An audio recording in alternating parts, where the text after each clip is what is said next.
Today's topic is assumptions of indifference curve analysis. जी हाँ दोस्तों, आज हम बात करेंगे इंडिफरेंस कर्व का जो एनालिसिस किया जाता है उसके assumptions क्या हैं। आइए शुरुआत करते हैं। तो सबसे पहला assumption है हमारा रैशनल कंज्यूमर्स। अब रैशनल कंज्यूमर किसे कहते हैं? रैशनल कंज्यूमर में कहा जा रहा है अकॉर्डिंग टू दिस थियरी, मतलब according to indifference curve analysis की जो थियरी है उसके हिसाब से consumer always behave in a rational manner. जो कंज्यूमर है वो हमेशा रैशनल मैनर में बिहेव करते हैं। इसका मतलब क्या हुआ? That is a consumer always aims to maximise his total satisfaction और टोटल यूटिलिटी। तो जो कंज्यूमर है हमेशा पूरी क्या कोशिश करते हैं कि अपना जो टोटल लेवल ऑफ सेटिस्फैक्शन है या टोटल यूटिलिटी है उसको ज्यादा से ज्यादा मैक्सिमाइज कर सकें। ठीक है, तो रैशनल कंज्यूमर वो कंज्यूमर होते हैं जो अपनी टोटल यूटिलिटी या टोटल लेवल ऑफ सेटिस्फैक्शन को क्या करते हैं? मैक्सिमाइज करते हैं। अब टोटल टू कमोडिटीज की बात की जा रही है जो हमारा सेकंड assumption है। इसमें इन्होंने बोला it is assumed that the consumer has fixed amount of money, all of which is to be spent only on two goods। तो ये जो इंडिफरेंस कर्व एनालिसिस होता है यहाँ बेसिकली हम टू गुड्स की बात करते हैं। एक्स एक्सिस पे एक गुड है, वाई एक्सिस पे दूसरा गुड है। तो यहाँ पे अजम्पशन दूसरा ये बताता है कि हम ये अज्यूम करके चलते हैं कि कंज्यूमर की एक फिक्स्ड मनी है, उसके पास एक फिक्स्ड पैसा है और वो फिक्स्ड पैसे को सिर्फ दो गुड्स में खर्च कर रहा है। ठीक है, आगे इन्होंने बोला कि it is also assume that prices of both the commodities are constant. ये भी अज्यूम करके चला जाता है कि ये जो दो कमोडिटीज हैं, ठीक है, जैसे हम फूड और क्लॉथ की बात करते हैं हमेशा जब भी एग्जांपल देते हैं मोस्ट ऑफ द टाइम, तो इनके जो प्राइसेस हैं वो कांस्टेंट है, वो ना बढ़ रहे हैं ना घट रहे हैं। ठीक है, हमारा जो अगला assumption है वो है ऑर्डिनल यूटिलिटी। अब ऑर्डिनल यूटिलिटी आपको मालूम होगा ना, कार्डिनल यूटिलिटी और ऑर्डिनल यूटिलिटी दो तरीके की यूटिलिटीज होती हैं। और कार्डिनल यूटिलिटी को हम एक्चुअली में मेजर कर सकते हैं, हम काउंट कर सकते हैं कि एक यूनिट कंज्यूम करने के बाद हमें कितना यूटिल्स मिला, सेटिस्फैक्शन मिला। तो cardinal utility basically single commodity में होता है, ऑर्डिनल यूटिलिटी कम से कम दो कमोडिटीज में होता है। ऑर्डिनल यूटिलिटी में हम मेजर नहीं करते, ऑर्डिनल यूटिलिटी में हम कंपैरिजन करते हैं और रैंकिंग या ग्रेडिंग करते हैं कि कौन सा ज्यादा बढ़िया है। तो यहाँ इंडिफरेंस कर्व एनालिसिस में अगला जो इन्होंने कहा है वो है ऑर्डिनल यूटिलिटी। इसमें कहा गया है कि according to this theory utility is a psychological phenomena and thus it is unquantifiable. मतलब इंडिफरेंस कर्व एनालिसिस की जो थियरी है उसमें कहा गया है कि यूटिलिटी एक साइकोलॉजिकल फिनोमेना है जिसे हम नंबर के टर्म्स में एक्सप्रेस नहीं कर सकते, ना मेजर कर सकते हैं। ठीक है, इट इज अनक्वांटिफाइबल मतलब इम्पॉसिबल टू एक्सप्रेस और measure in the terms of quantity. ठीक, अगला है हमारा इसी में ऑर्डिनल यूटिलिटी में कहा गया है कि however the theory assumes that a consumer can express utility in terms of rank. जैसा मैंने आपको बताया कि ऑर्डिनल यूटिलिटी में कम से कम दो गुड्स होते हैं और हम क्या करते हैं? रैंकिंग देते हैं कि दोनों में किसने हमको ज्यादा सेटिस्फैक्शन दिया, वो रैंक वन हो गया हमारा। और लास्ट में इन्होंने बोला कि consumer can rank his her preference on the basis of satisfaction yielded from each combination of goods.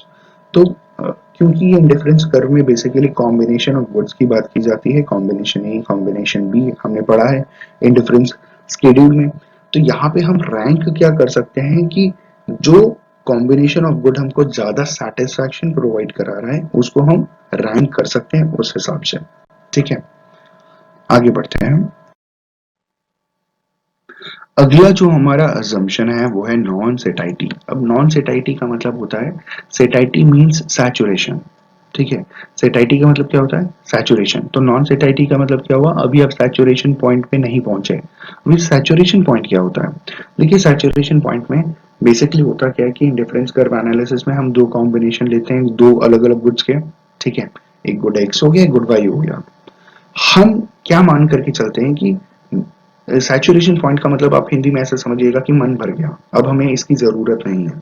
ठीक है, इन डिफरेंस कर्व में जो भी हम कमोडिटीज या गुड्स लेकर के चलते हैं वो अभी सैचुरेशन लेवल पे नहीं पहुंचा, मतलब अभी भी हम चाह रहे हैं कि इसकी और यूनिट्स को हम कंज्यूम करें। ठीक है, तो सेटाइटी means saturation and indifference curve theory assumes that the consumer has not reached the point of satiety। तो इंडिफरेंस कर्व एनालिसिस की जो थियरी है वो क्या अज्यूम करती है कि जो कंज्यूमर है वो अभी सेटाइटी के पॉइंट पे नहीं पहुंचा है, ठीक है, मतलब it implies that the consumer still has the willingness to consume more of both the goods.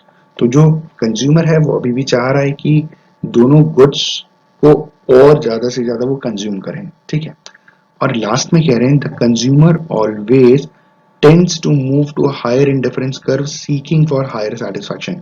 तो जो इंडिफरेंस कर्व होता है ना, ये वाई एक्सेस हो गया, ये एक्स एक्सेस हो गया, तो जो कंज्यूमर होता है हमेशा क्या कोशिश करता है कि उसका जो इंडिफरेंस कर्व हो, मतलब लेवल ऑफ सेटिस्फैक्शन वो ज्यादा से ज्यादा हो।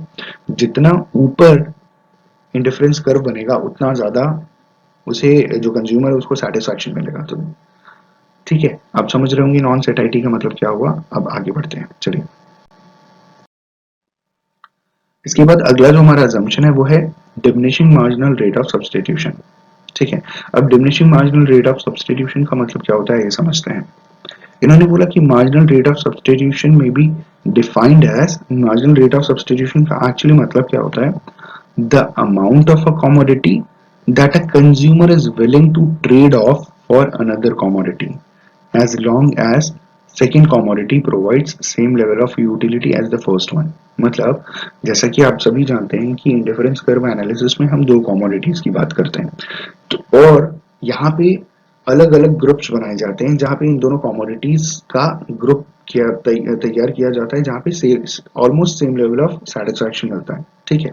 तो इन्होंने बोला कि हम बेसिकली करते क्या है कि एक कमोडिटी को सेक्रीफाइस करके दूसरी कमोडिटी के अलग यूनिट खरीदते हैं, ये सोच करके कि जिसको हम सेक्रीफाइस कर रहे हैं उसके बराबर या उससे ज्यादा हमें दूसरी कमोडिटी में सेटिस्फैक्शन मिलेगा। तो this is what the marginal substitution is, कि marginal rate of substitution may be defined as the amount of commodity that a consumer is willing to trade off, मतलब सेक्रीफाइस करना for another commodity as long as the second commodity provides same level of utility as the first one, ठीक है। हमने cloth को sacrifice किया और उसके बदले में फूड खरीद लिया, और ये खरीद सोच करके फूड खरीदा, दूसरा जो गुड खरीदा वो इसलिए खरीदा कि हम ये अज्यूम करके चल रहे हैं कि हमें क्लॉथ के लेवल का सेटिस्फैक्शन फूड में मिलेगा या उससे ज्यादा भी मिल सकता है, ठीक है, तभी हम सेक्रीफाइस करते हैं, अदरवाइज हम काहे करेंगे बताइए। और लास्ट में इन्होंने बोला कि diminishing marginal rate of substitution states that the rate by which a person substitutes x for y diminishes more and more with each successive substitution of x and y, ठीक है। तो इन्होंने बोला diminishing marginal rate of substitution ये बताता है कि जो रेट ऑफ सब्स्टिट्यूशन है, एक पर्सन जो सब्स्टिट्यूट करता है x फॉर y, मतलब आपने क्या किया, x को सेक्रीफाइस करके y को लिया, ठीक है। तो अब y क्या होगा, धीरे धीरे y डिमिनिशेस और ज्यादा तेजी से डिमिनिश होगा। रीजन ये है कि आपने ज्यादा कमोडिटी, ज्यादा क्वांटिटी में उस कमोडिटी को कंज्यूम किया, and more with each successive substitution of x and y, ठीक है। तो हम जैसे जैसे x को सब्स्टिट्यूट कर रहे हैं सेक्रीफाइस करके y की ज्यादा से ज्यादा क्वांटिटी हम कंज्यूम कर रहे हैं, तो y जो है वो बड़ी तेजी से क्या होगा, डिमिनिश होगा, ठीक है। उसका जो सैचुरेशन पॉइंट है वो बड़ी तेजी से आएगा। I just hope and believe कि आपको क्लियर हो गया होगा कि what are the assumptions of indifference curve analysis. अगर इस वीडियो से कुछ सीखने को मिला हो तो लाइक शेयर कमेंट तो बनता है। Thank you so much, have a good day and all the best for your examinations.